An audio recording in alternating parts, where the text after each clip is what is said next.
శ్రీకాకుళం మాన్యాన్ని దశాబ్దాలుగా ఏనుగులు పెడతా వీడ్డం లేదు. గజరాజుల హల్చల్తో పల్లె ప్రజలు అవస్థలు పడుతున్నారు. తమ గోడు అధికారులు పాలకులకు ఏమాత్రం పట్టడం లేదని ఆవేదన వ్యక్తం చేస్తున్నారు. ప్రతి ఏటా ఏనుగుల గ్రామాల్లోకి చొరబడుతూ ఉండడంతో భయాందోళన వ్యక్తం చేస్తున్నారు.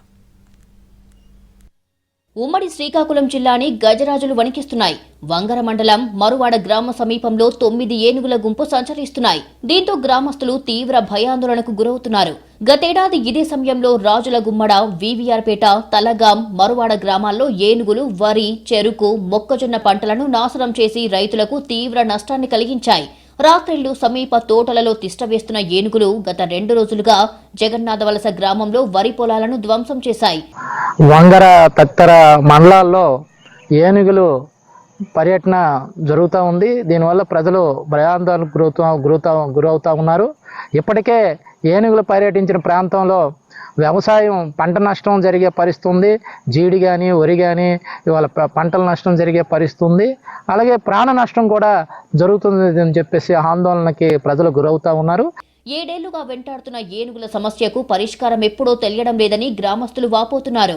రోజు రోజుకి ఏనుగుల సంతానం వృద్ధి చెందుతున్నా, ఆస్తి ప్రాణ నష్టం పెరుగుతున్నా పాలకుల్లో మాత్రం చలనం లేదని ఆగ్రహం వ్యక్తం చేస్తున్నారు.